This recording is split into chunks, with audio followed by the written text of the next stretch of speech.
दोस्तों महाभारत दुनिया के सबसे प्रसिद्ध और ऐतिहासिक ग्रंथों में से एक है। हिंदू धर्म के इस ग्रंथ में ऐसी बहुत सी कहानियां हैं जो कि आज भी लोगों के लिए एक रहस्य बने हुए हैं। ऐसी ही एक कहानी है द्रौपदी की। दोस्तों मेरा दावा है कि अगर आपने कभी महाभारत पढ़ी या देखी होगी तो आप महाभारत में सबसे अहम किरदार निभाने वाली द्रौपदी को जरूर जानते होंगे। द्रौपदी महाभारत की एक ऐसी महिला थी जिसने अपनी मर्यादा और सम्मान के लिए कौरवों के खून से कुरुक्षेत्र की प्यास बुझाई थी। लेकिन दोस्तों द्रौपदी के कुछ ऐसे रहस्य हैं जो कि महाभारत काल से ही पूरी दुनिया से छुपाए गए हैं। आज हम द्रौपदी के उन्हीं रहस्यों के बारे में बात करेंगे। नमस्कार, मैं शिवानी और आप देख रहे हैं राइजन इंडिया न्यूज। तो चलिए शुरू करते हैं आज की ये इन्फॉर्मेटिव वीडियो। नंबर 1, आखिर क्यों हुआ था द्रौपदी का जन्म। दोस्तों महाभारत के कथा के अनुसार ऐसा बताया जाता है कि जब द्रौपदी का जन्म नहीं हो पाया था तो उससे पहले द्रौपदी के पिता राजा द्रौपद और गुरु द्रोणाचार्य के बीच घनघोर दुश्मनी हुआ करती थी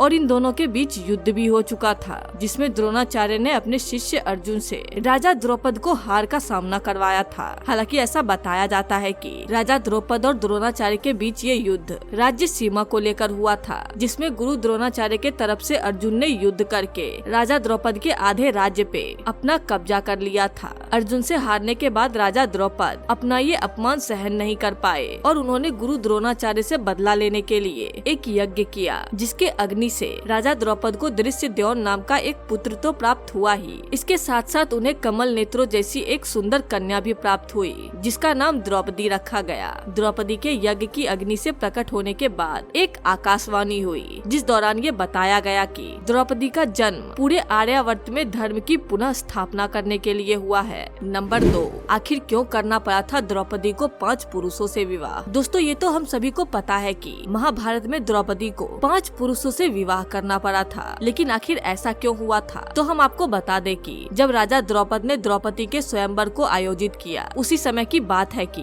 5 पांडव वनवास काट रहे थे और जब 5 पांडव अपनी माता कुंती के लिए भोजन की तलाश कर रहे थे तो उन्होंने देखा कि उनके सामने महल में एक सुंदर स्त्री यानी द्रौपदी का स्वयंवर हो रहा है। जब 5 पांडव स्वयंवर में गए तो उनमें से अर्जुन ने स्वयंवर के शर्त को पूरा करके द्रौपदी को जीत लिया। अपने चारों भाइयों के साथ द्रौपदी को अपनी माता कुंती के पास ले गए। 5 पांडव द्रौपदी को जैसे ही अपनी माता कुंती के पास ले गए तो उन्होंने अपने माता कुंती से कहा कि हे माँ, देखा हम आपके लिए क्या तोहफा लाए हैं। लेकिन माता कुंती ने बिना मुड़कर देखे ही अपने सभी पुत्रों से कह दिया कि तुम लोग जो भी लाए हो उसे आपस में बराबर बराबर बांट लो। जब सभी पांडव भाई ने बात सुनी तो वो काफी हैरान हो गए, लेकिन उसके बाद उन सभी ने माता के इस आज्ञा को मानते हुए द्रौपदी से विवाह कर लिए। नंबर 3, द्रौपदी ने विवाह के दौरान रखे शर्त। दोस्तों आपको बता दें कि जब 5 पांडव की माता कुंती ने सभी को द्रौपदी से विवाह करने को कहा था तो शुरुआत में द्रौपदी 5 पांडव से विवाह करने के लिए नहीं मानी, लेकिन कुछ समय बाद उन्होंने 5 पांडव से विवाह करने के लिए एक शर्त रखी, जिसके मुताबिक ये बताया जाता है कि उन्होंने 5 पांडव से कहा कि मैं आप सभी से विवाह करने को तैयार हूँ, लेकिन आप 5 पांडव में से कोई भी किसी अन्य स्त्री को अपनी पत्नी के रूप में इंद्रप्रस्थ कभी नहीं लाएंगे। दोस्तों यही वजह है कि 5 पांडव के पत्नी के रूप में सिर्फ द्रौपदी ही इंद्रप्रस्थ की एकमात्र रानी थी। नंबर 4, क्या था द्रौपदी के पिछले जन्म का वरदान। दोस्तों जब द्रौपदी माता कुंती के कुटिया में पहुँचे थे तो माता कुंती ने 5 पांडवों को ये आदेश दिया था कि वो जो भी लाए हैं उसे 5 भाई आपस में बांट ले। लेकिन जब माता कुंती ने मुड़ के देखा तो वो भी हैरान रह गए और सोचने लगी कि उन्होंने ये क्या अनर्थ कर दिया है। अपनी बेटी समान बहू को 5 पुरुषों के साथ विवाह करने के लिए मजबूर कर दिया है। ऐसे में कुंती को दुखी देखते हुए श्री कृष्ण ने उन्हें समझाया कि ये सब तो द्रौपदी के पिछले जन्म के तपस्या का फल था। कहा जाता है कि द्रौपदी अपने पिछले जन्म में एक साधु की बेटी थी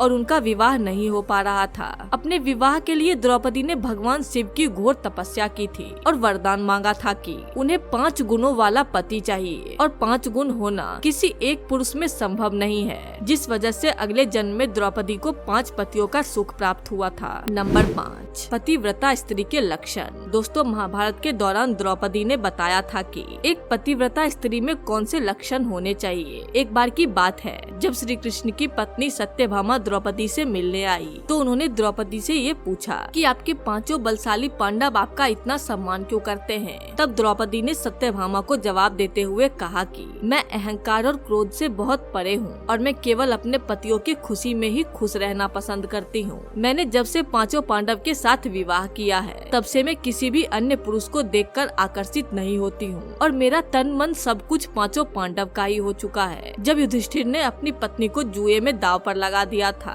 तब भी उसके बावजूद द्रौपदी ने कभी अपने पतिव्रता धर्म का पालन करना नहीं छोड़ा। नंबर 6, द्रौपदी को मिला था कुंवारेपन का आशीर्वाद। दोस्तों, महाभारत के अनुसार ऐसा बताया जाता है कि 5 पुरुषों की पत्नी होने के बावजूद भी द्रौपदी को आशीर्वाद मिला था कि वो पूरी जिंदगी कुंवारी ही बनी रहेंगी। कहा जाता है कि जब महर्षि वेद व्यास ने द्रौपदी का विवाह पांचों पांडव से करवाया, तो उन्होंने इसके साथ साथ द्रौपदी को ये वरदान दिया था कि जब भी वो पांचों पांडव भाइयों में से किसी एक के बाद दूसरे के पास जाएंगे, तो उनका कुंवारापन उनके पास वापस आ जाएगा। नंबर 7, द्रौपदी ने किया था भीम से वादा। दोस्तों, महाभारत के अनुसार ये बताया गया है कि पांचों पांडव में से भीम द्रौपदी से सबसे अधिक प्रेम करते थे और जब द्रौपदी का चीरहरण हो रहा था, तो भीम ही थे जिन्होंने द्रौपदी के खिलाफ होने वाले अन्याय पर सबसे पहले आवाज उठाई थी और इसका कड़ा विरोध किया था। कहा जाता है कि द्रौपदी के अपमान का बदला लेने के लिए भीम ने दुशासन, दुर्योधन सहित कई लोगों का वध कर दिया था,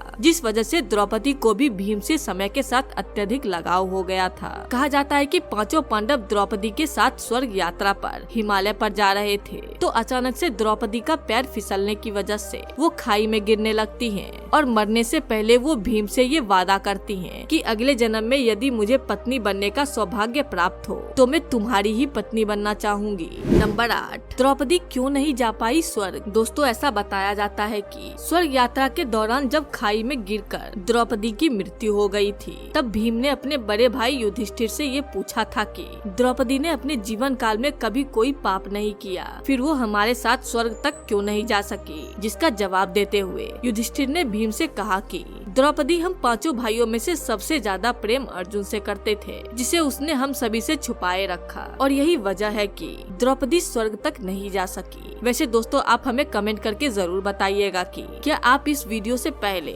द्रौपदी के इन रहस्यों से वाकिफ थे या नहीं।